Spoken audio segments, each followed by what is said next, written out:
Hello students, स्वागत है आपका आईसीटी वर्चुअल क्लासेस में। मैं हूं कविता, आपकी बायो टीचर। उम्मीद करती हूं आप सभी अच्छे होंगे और स्वस्थ होंगे। सो क्लास कंटिन्यू करेंगे अपना चैप्टर जिसमें हम बात कर रहे थे किंगडम प्लांटी की, और किंगडम प्लांटी में हम पढ़ रहे थे यहाँ पर एल्गी को। चलिए, सो क्लास हम बात कर रहे थे यहाँ पर किंगडम प्लांटी की। किंगडम प्लांटी में हमने बात की है कि यहाँ पर आप डिफरेंट ग्रुप्स को देखेंगे, जिसमें आप प्रिमिटिव ग्रुप से लेकर के एडवांस ग्रुप की बात कर रहे हैं। अभी तक अगर हम किंगडम प्लांटी की बात करें तो आपने क्या क्या चीजें यहाँ पर समझी हैं। सबसे पहले हमने बात की है कि जो क्लासिफिकेशन हुआ है वो कितने प्रकार का हुआ है, किस बेसिस पे हुआ है। जैसे आर्टिफिशियल सिस्टम में हमने बात की कि यहाँ पर जो क्लासिफिकेशन हुआ है ये मॉर्फोलॉजिकल कैरेक्टर्स के बेसिस पे हुआ है। क्लियर है?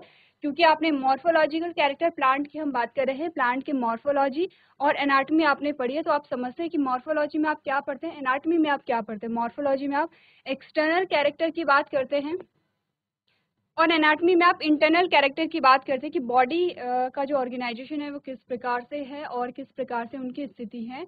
हर एक पार्ट को आपने देखा था, जिसमें आपने, जब आप प्लांट एनाटॉमी की बात कर रहे थे तो आप देख रहे थे यहाँ पर रूट का टीएस, लीफ का टीएस और स्टेम का टीएस। ठीक है, तो अगर हम आर्टिफिशियल सिस्टम की बात करें तो हमने कहा कि मॉर्फोलॉजिकल कैरेक्टर के बेसिस पे यहाँ पर ये क्लासिफिकेशन हुआ था।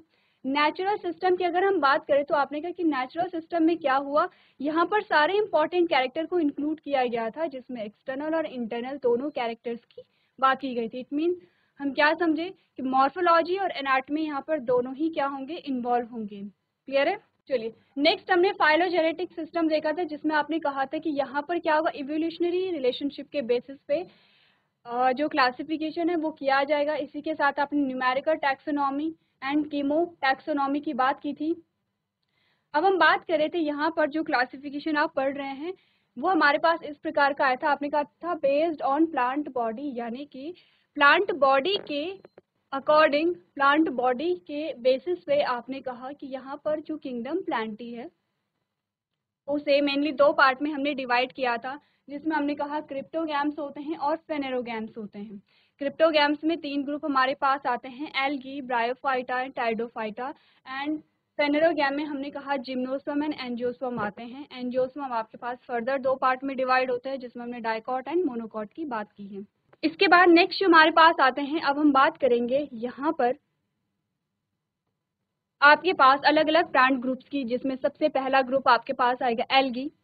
सेकेंड ग्रुप्स आपके पास जो आते हैं, सेकेंड ग्रुप जो आपके पास आता है वो है यहाँ पर ब्रायोफाइट, थर्ड है टाइडोफाइट्स, फोर्थ है gymnosperm and fifth and last one है यहाँ पर एंजियोस्पर्म। ठीक है, जिम्नोस्पर्म एंड एंजियोस्पर्म आपके पास है। पहला है algae, bryophyte, pteridophyte, gymnosperm and angiosperm. अब हमने कहा था यहाँ पर मेन प्लांट बॉडी आपको पता होनी चाहिए कि मेन प्लांट बॉडी किस प्रकार की है, यानी कि वहाँ पर जो प्लांट बॉडी है वो हैप्लॉइड होगी या डिप्लॉइड होगी। तो हमने कहा कि मेन जो प्लांट बॉडी है वो हमें पता होनी चाहिए कि हैप्लॉइड है या डिप्लॉइड है। मेन प्लांट बॉडी का सिंपल सा मतलब है कि जो लाइफ साइकिल है, जो यहाँ पर लाइफ साइकिल है, पूरी लाइफ साइकिल में मैक्सिमम जो टाइम होता है उसमें आपको डिप्लॉइड स्टेज देखने को मिलती है या हैप्लॉइड स्टेज देखने को मिलती है। इससे पहले अगर हम बात करें कि हैप्लॉइड और डिप्लॉइड स्टेज क्या है, तो हमने प्रीवियस लेक्चर में डिस्कस किया था कि हमारे पास जो क्रोमोसोम्स होते हैं, क्रोमोसोम्स आप समझते क्या होता है। क्रोमोसोम जो अगर हम कहें कि किस चीज़ से मिलकर के बने होते हैं, तो डीएनए, ठीक है, प्लस प्रोटीन, हिस्टोन प्रोटीन जो होती है, प्लस नॉन हिस्टोन प्रोटीन को मिला करके आपके पास क्या बनते हैं, गुणसूत्र या क्रोमोसोम बनते हैं। तो क्रोमोसोम में जो डीएनए होता है वो क्या होता है, अरेंज होता है। ठीक है, आपको जो रॉड शेप के क्रोमोसोम्स दिखते हैं उसमें क्या होता है, जो डीएनए है वो क्या होता है, अरेंज होता है। तो आपने कहा इसी प्रकार के जो गुणसूत्र होते हैं, गुणसूत्रों का शेप भी आपको पता है। आपने कहा गुणसूत्रों की जो नंबर होता है वो फिक्स होता है। अलग अलग जो स्पीशीज होती है उसमें अलग अलग नंबर ऑफ क्रोमोसोम आपको मिलते हैं। किसी में 12 क्रोमोसोम मिल सकते हैं, किसी में 8 क्रोमोसोम मिल सकते हैं, किसी में 32 क्रोमोसोम आपको मिलते हैं। वैसे ही आपने कहा अगर हम ह्यूमन की बात कर रहे हैं तो ह्यूमन में आपको 46 क्रोमोसोम मिलते हैं। ठीक है, तो 46 क्रोमोसोम हमारे पास क्या है, टोटल नंबर ऑफ क्रोमोसोम है। यानी कि कोई भी व्यक्ति हो, कोई भी मनुष्य हो, आपको उसमें उसकी हर एक सेल में 46 क्रोमोसोम मिलेंगे। ठीक है, अब हमने कहा टोटल नंबर 46 है, तो इसे हम कहते हैं डिप्लॉयड या द्विगुणित कहते हैं, जिसमें हम कहते हैं कि फुल नंबर ऑफ क्रोमोसोम यानी कि गुणसूत्रों की जो पूर्ण संख्या है उसे हम डिप्लॉयड कहेंगे। इसे हम डिनोट करते हैं 2n से। वहीं हमने कहा कि अगर गुणसूत्रों की संख्या आधी हो जाती है, ठीक है, यानी कि जितने क्रोमोसोम है उसके ठीक आधी जो संख्या होती है उसे हम क्या कहते हैं, हैप्लॉइड कहते हैं। तो ध्यान रखिए ठीक आधी कहा है, तो हमने कहा 46 का आधा कितना होता है, 23 होता है। तो 23 क्रोमोसोम अगर हैं तो हम उसे हैप्लॉइड कंडीशन कहते हैं। इट मीन्स ये क्या है, गुणसूत्रों की आधी संख्या है। अब हमने कहा कि जो पूरी लाइफ साइकिल है हमें देखना होता है कि मैक्सिमम जो टाइम है वो प्लांट बॉडी है या एनिमल बॉडी है। हम ये देखते हैं कि जो मैक्सिमम टाइम है उस टाइम में जो बॉडी थी वो किस स्टेज में थी, डिप्लॉयड कंडीशन में थी या हैप्लॉइड कंडीशन में थी।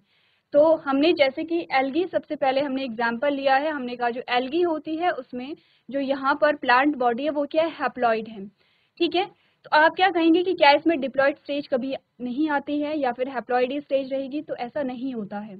आपने एक क्या देखी थी, एक पूरी साइकिल देखी थी जिसमें आपने कहा था हैप्लॉइड से डिप्लॉयड और डिप्लॉयड से हैप्लॉइड स्टेज यहाँ पर आती है। तो आपने कहा दो शब्द हमने पढ़े थे यहाँ पर, गैमीटोफाइट और स्पोरोफाइट, ठीक है। गैमीटोफाइट जैसे कि नाम ही हमें बता रहा है गैमीट का प्रोडक्शन करेगा, लेकिन गैमीट का प्रोडक्शन कौन करता है, हैप्लॉइड बॉडी जो होती है वो गैमीट का प्रोडक्शन करती है, ठीक है।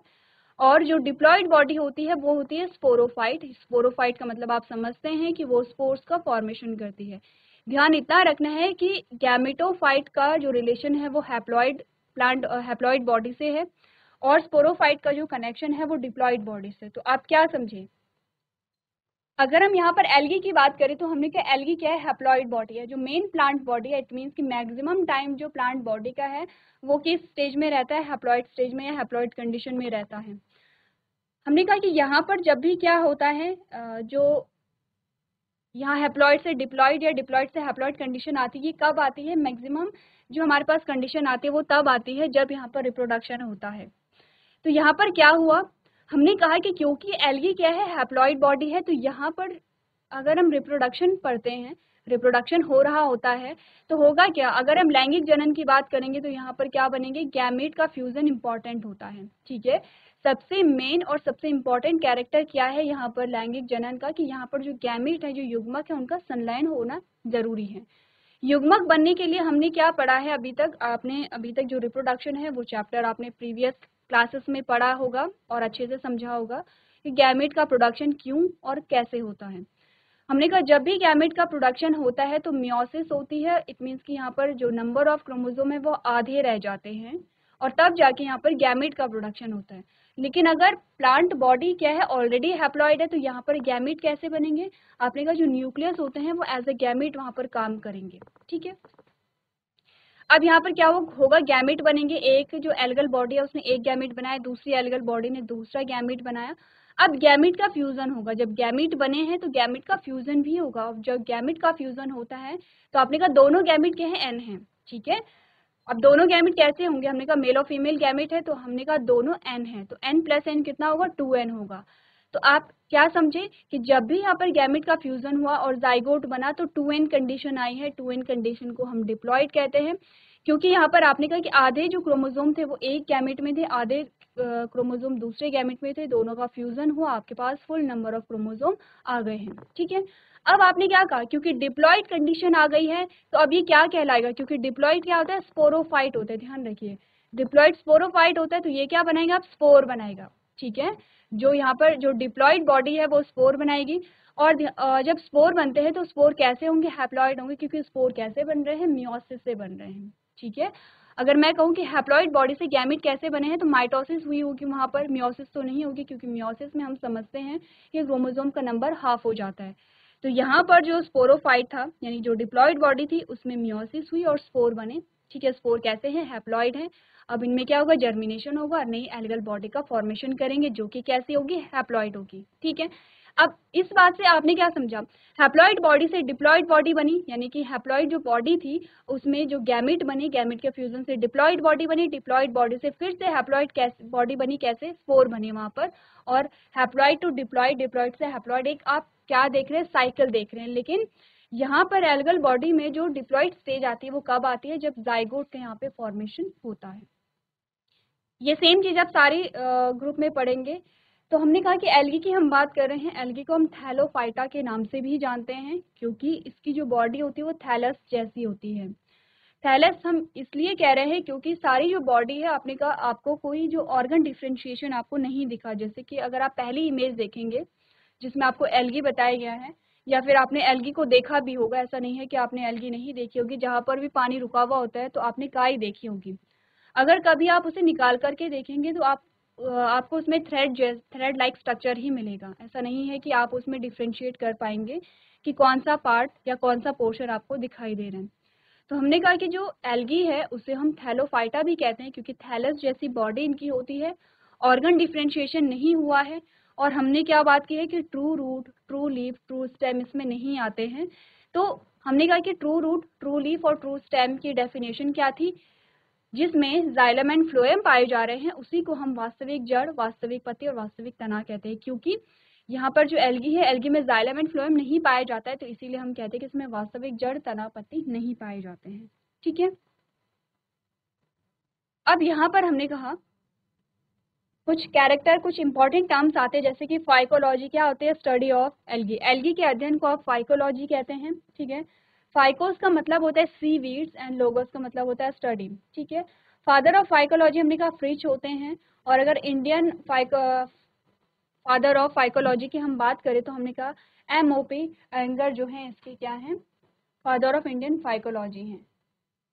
अब हमने कहा एल्गल मेंबर्स जो होते हैं वो पिगमेंटेड थैलोफाइट्स होते हैं। ठीक है, पिगमेंटेड होंगे क्योंकि इनमें अगर क्लोरोफिल पाया जा रहा है तो ऑब्वियस सी बात है कि इनमें पिगमेंट पाए जाते हैं।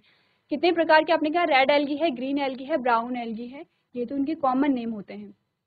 इनके पिगमेंट के बेसिस पे इनके अलग अलग नाम होते हैं, अलग अलग इनके फीचर्स होते हैं, अलग अलग इनके क्या होते हैं, कैरेक्टरिस्टिक्स होते हैं। जैसे कि हमने कहा कि यहाँ पर यूनिसेलुलर एल्गी से आपके पास बहुत जो लेंथ में बहुत ज़्यादा जो लंबी एल्गी है वो भी आपके पास आती है।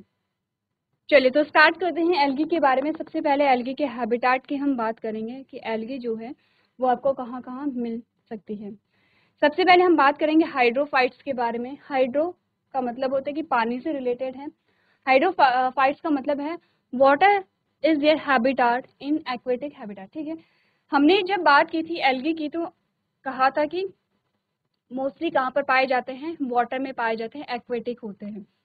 क्योंकि जब भी हमने कहा लाइफ स्टार्ट होती है तो कहाँ से होती है, वाटर से होती है। चाहे आप प्लांट, जब किंगडम एनिमेलिया की हम बात करेंगे तो सबसे पहला जो ग्रुप आपके पास आएगा दैट इज पॉरीफेरा। तो वो भी हम देखते हैं कि वो भी कहाँ से स्टार्ट हुआ था, पानी से ही हम बात करते। तो जो लाइफ जो ओरिजिनेट हुई थी वो वाटर से हुई थी। तो सबसे पहले हमारे पास आते हैं हाइड्रोफाइट्स, जिसमें आप कहते हैं फ्रेश वाटर होते हैं, फ्लोटिंग होते हैं। फ्रेश वाटर का मतलब होता है कि जो क्या होते हैं, फ्रेश वाटर में पाए जाते हैं। इसके एग्जाम्पल आपके पास आते हैं स्पाइरोगायरा। ठीक है, और मरीन भी होते हैं जिसमें आपने कहा सार्गेसम। तो मरीन आप समझते हैं कैसा होता है, लवणीय जल होता है। एग्जाम्पल ध्यान रखेंगे, फ्रेश वाटर के एग्जाम्पल स्पाइरोगायरा है। स्पाइरोगायरा को आपने पहले भी पढ़ा है जब आप पढ़ते हैं फ्रेगमेंटेशन, जब आप बात करते हैं अलैंगिक जनन की, और उसमें आपने कहा कि फ्रेगमेंटेशन होता है, विखंडन होता है किसमें, स्पाइरोगायरा में। ठीक है, तो स्पाइरोगायरा क्या है, आपके पास मल्टी सेलुलर एल्गी यहाँ पर आती है। इसके अलावा हमने कहा मरीन होते हैं जिसमें हमने सार्गेसम कहा था। ठीक है, फ्लोटिंग होते हैं। फ्लोटिंग का मतलब हमने कहा कि ये फ्लोट करते रहते हैं। ठीक है, पानी में क्या करते हैं, तैरते रहते हैं। एग्जाम्पल है क्लेमाइडोमोनास एंड स्पाइरोगायरा। अब क्लेमाइडोमोनास का नाम यहाँ पर आया है तो हमने कहा क्लेमाइडोमोनास क्या होता है, एक ऐसी एल्गी है जिसमें फ्लैजिला पाए जा रहे हैं। प्रीवियस लेक्चर में हमने डिस्कस किया था कि क्योंकि क्लेमाइडोमोनास में फ्लैजिला है तो ये क्या है, मूविंग है, मूव कर रहा है। क्योंकि क्या है, फ्लोटिंग, आपने क्या कहा कि फ्लोटिंग है यानी कि तैरते रहते हैं। इट मीन्स एक जगह से दूसरी जगह क्या चले जाएंगे, फ्लोट करके पहुंच जाते हैं। अब हमने इन्हें किंगडम प्लांटी में रखा है, और प्लांट का जो मेन कैरेक्टर हम कहते हैं कि वो क्या होते हैं, स्टेबल होते हैं, इमूवेबल होते हैं। लेकिन क्लेमाइडोमोनास में क्या है, क्योंकि फ्लैजिला पाया जा रहा है, मूव कर रहा है, तो फिर भी हमने इसे क्यों किंगडम प्लांटी में रखा, क्योंकि इसमें क्लोरोफिल पाया जा रहा है। इसी के साथ आप देखेंगे जब आप किंगडम प्रोटिस्टा की बात करते हैं तो वहां पर भी क्लेमाइडोमोनास और क्लोरेला आपके पास एग्जाम्पल आते हैं। प्रीवियस लेक्चर में हमने बात की है कि वहां पर भी आप कुछ एग्जाम्पल में क्लेमाइडोमोनास और क्लोरेला को पढ़ेंगे और किंगडम प्लांटी में भी पढ़ेंगे। आपको ध्यान ये देना है क्वेश्चन किस बेसिस पे आपको पूछा गया है। अगर किंगडम प्लांटी को लेकर के क्वेश्चन पूछा गया है तो तब आप क्लेमाइडोमोनास और क्लोरेला को उसी प्रकार से क्या करेंगे, आंसर करेंगे। अगर किंगडम प्रोटिस्टा के बेसिस पे पूछा गया तो आप उसी बेस पे वहाँ पे क्या करेंगे, आंसर करेंगे। ठीक है, नेक्स्ट हमारे पास आते हैं बेंथोफाइट्स, जिसमें हमने बोला these plants remain attached to the bottom of their habitat, example Chara. एक ऐसी एल्गी होती है जो अपने बॉटम से अटैच्ड होती है। ठीक है, एग्जाम्पल में आपके पास कारा आ गया है। जीरोफाइट्स हमारे पास आते हैं, इनका जो हैबिटेट होता है वो डेजर्ट होता है। और मीजोफाइट्स जो होते हैं ये क्या होते हैं, they grow in medium habitat में पाए जाते हैं। अभी तक आपके पास जो वर्ड्स आए हैं जैसे कि फ्रेश वाटर एल्गी हो गया है, फ्लोटिंग एल्गी हो गया है, बेंथोफाइट्स हो गए हैं, जीरोफाइट्स हो गए हैं, मीजोफाइट्स हो गए हैं, आपको क्या है ये थ्योरेटिकल पोर्शन आपका आता है, आपको पढ़ना है, समझना है, एग्जाम्पल आपको याद रखने हैं। ऐसा कोई पोर्शन नहीं है जो आपको समझ में नहीं आएगा। तो सारे जो आपके पास पॉइंट्स आते हैं उसे एक बार आप लोग नोट कर लेंगे।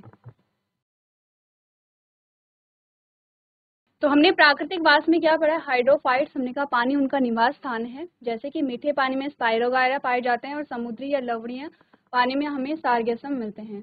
तैरता हुआ जो हमारे पास एल्गी के एग्जाम्पल आते हैं वो है क्लैमाइडोमोनास एंड स्पाइरोगायरा। बेंथोफाइट्स वो होते हैं जो पौधे अपने निवास स्थान की निचली सतह से जुड़े होते हैं, एग्जाम्पल है कारा।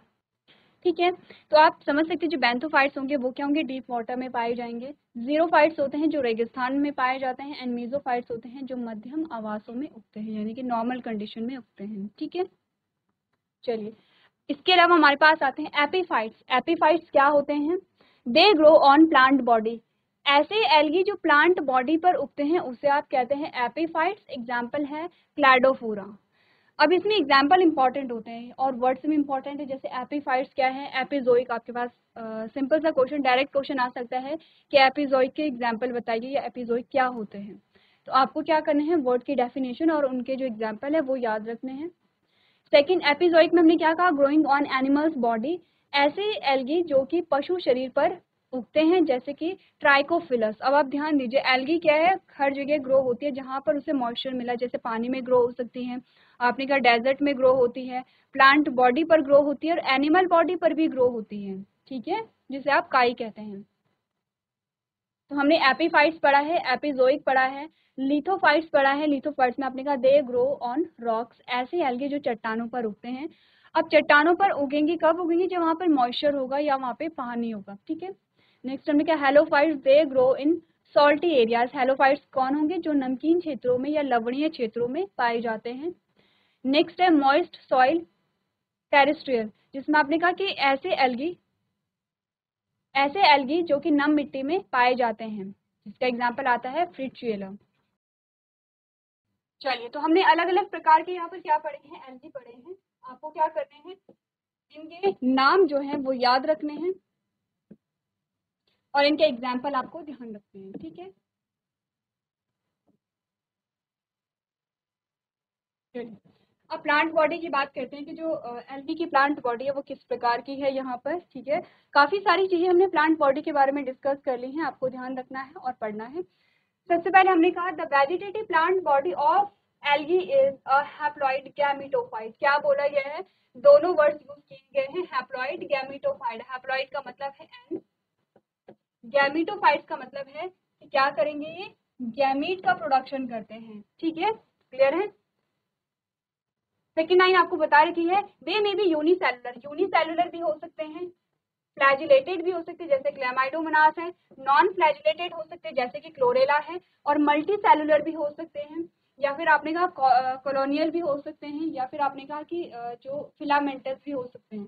आपने कहा कॉलोनी में भी हो सकते हैं इस प्रकार से। ठीक है, या आपने कहा फिलामेंटस भी हो सकते हैं। अगर कॉलोनी में आपको पाए जा रहे हैं तो आपने कहा ये यूनिसेलुलर हम इन्हें मान सकते हैं। अगर कॉलोनी में आपको मिलते हैं तो यूनिसेलुलर या एक कोशिकीय पाए जाते हैं, लेकिन अगर फिलामेंटस आपको मिल रहे हैं तो आपने कहा मल्टी सेलुलर होंगे।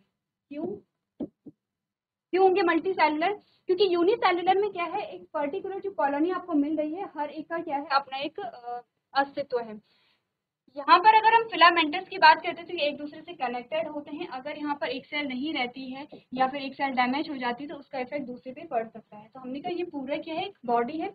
इस पूरी को हम बॉडी नहीं कह रहे हैं, बस ये आपस में क्या है, कॉलोनी के रूप में पाए जाते हैं। तो इसीलिए कहा जा रहा है कि ये यूनिसेलुलर भी हो सकते हैं, ठीक है, फ्लैजिलेटेड भी हो सकते हैं। फ्लैजिलेटेड में क्लैमाइडोमोनास एग्जाम्पल आ गया है, नॉन फ्लैजिलेटेड में कोलेरा एग्जाम्पल आ गया है। अब हमने कहा कि यहाँ पर कोइनोबियम क्या है, it is a colony with a fix number of cells and also the division of labour is fix. Example है बॉल बॉक्स। आपने कहा कॉलोनी का एग्जाम्पल आपके पास क्या आता है, बॉल बॉक्स आता है, ठीक है। इसमें क्या आता है कि यहाँ पर जो सेल्स का नंबर है वो फिक्स होता है, ठीक है, और लेबर का डिवीजन होता है, यानी कि जिसे आप श्रम विभाजन कहते हैं। श्रम विभाजन का मतलब क्या, आपके पास 4 लोग हैं और आपने 4 लोगों में क्या कर दिया, काम को बांट दिया है। वैसे ही यहाँ पर जो सेल होती है, सेल में श्रम विभाजन किया जाता है। लेकिन हमने बोला एग्रीगेशन, यहाँ पर क्या है, इन डिफाइंड कॉलोनी एग्जाम्पल है यहाँ पर टेट्रास्पोरा। फिलामेंटस में हमने क्या बोला, फिलामेंटस अनब्रांच्ड होते हैं, एग्जाम्पल है यूलोथ्रिक्स। यह है फिलामेंटस जिसमें आपको ब्रांच नहीं मिल रही है और एग्जाम्पल यूलोथ्रिक्स आता है। फिलामेंटस ब्रांचेस की जो हम एग्जाम्पल देखते हैं वो है क्लैडोफोरा। अब यहाँ पर ये जो पोर्शन है पूरा थ्योरेटिकल पोर्शन है, याद करने वाला पोर्शन आपके पास आ रहा है। जैसे कि आप इतना जानते हैं कि फिलामेंटस अनब्रांच्ड, कि फिलामेंट है लेकिन ब्रांचेस नहीं पाई जा रही हैं, इस प्रकार की एल्गी के एग्जाम्पल आते हैं, यूलोथ्रिक्स है। दूसरा आपने कहा फिलामेंटस है, फिलामेंट है और ब्रांच पाई जा रही है, इसका एग्जाम्पल है यहाँ पर क्लैडो। फिलामेंटस अनब्रांच का एग्जाम्पल है यूलोथ्रिक्स एंड फिलामेंटस ब्रांच का मतलब है यहाँ पर क्लैडोफोरा एग्जाम्पल है। अब ये सारी चीजें आपको याद करनी है, ठीक है। ये क्या है, वन लाइनर आपके पास जो आते हैं। साइफोनस आपने कहा मल्टी न्यूक्लिएट होते हैं। मल्टी न्यूक्लिएट का मतलब होता है एक से ज्यादा केंद्रक यहाँ पर पाए जा रहे हैं, वाउचेरिया, ठीक है, एग्जाम्पल है। नेक्स्ट हमने बोला पैरेनकाइमेटस है, जिसमें एग्जाम्पल है आपका ulva. Branch like higher plants, example है सारगेसम एंड कारा। आपने कहा कि जो हायर प्लांट जैसे जिसमें ब्रांचेस पाई जाते हैं उसके एग्जाम्पल है सारगेसम एंड कारा। तो आपके पास सारा क्या आता है, थ्योरेटिकल पोर्शन आता है, एक बार पढ़ लीजिए। आपने कहा शैवाल का जो वानस्पतिक पादप शरीर है अगुणित गैमेटोफाइट है, एक कोशिकीय होते हैं। और आपने कहा कि यहाँ पर क्या होते हैं, फ्लैजिलेटेड जैसे क्लैमाइडोमोनास होते हैं, या गैर फ्लैजिलेटेड या नॉन फ्लैजिलेटेड होते हैं, क्लोरेला जो एग्जाम्पल आता है। कोइनोबियम क्या है, कॉलोनी है जिसमें कोशिकाओं की संख्या निश्चित होती है और श्रम का विभाजन भी तय होता है, जैसे कि वॉल्व। एकत्रीकरण क्या है, अनिश्चित कॉलोनी जैसे कि टेट्रोस्पोरा है। फिलामेंटस अनब्रांच एग्जाम्पल है यूलोथ्रिक्स है। फिलामेंटस ब्रांच या शाखाएं जो है वो है क्लैडोफोरा। सिफोनस जो है मल्टी न्यूक्लिएट होता है जैसे कि पाउचेरिया है। पैरेनकाइमेटस है जैसे कि अल्वा है, और ऊंचे पौधे की तरह शाखा युक्त जैसे कि सारगेसम है, कारा है। ये आपके पास क्या आते हैं, प्लांट बॉडी के कैरेक्टर्स आते हैं। इंपॉर्टेंट है, आपको क्या करने हैं, ये ध्यान में रखने हैं, ठीक है। क्योंकि सारा क्या है, आपको थ्योरेटिकल पोर्शन है, आपको याद करना है, बस आपको चीजें समझनी है। एग्जाम्पल मस्ट है, इंपॉर्टेंट है, मैं बार बार आपको कह रही हूँ, एग्जाम्पल आपको ध्यान में रखने हैं। तो इसके आगे का जो पोर्शन है वो हम नेक्स्ट लेक्चर में कंटिन्यू करेंगे। तो अभी तक क्लास में बने रहने के लिए आपका धन्यवाद।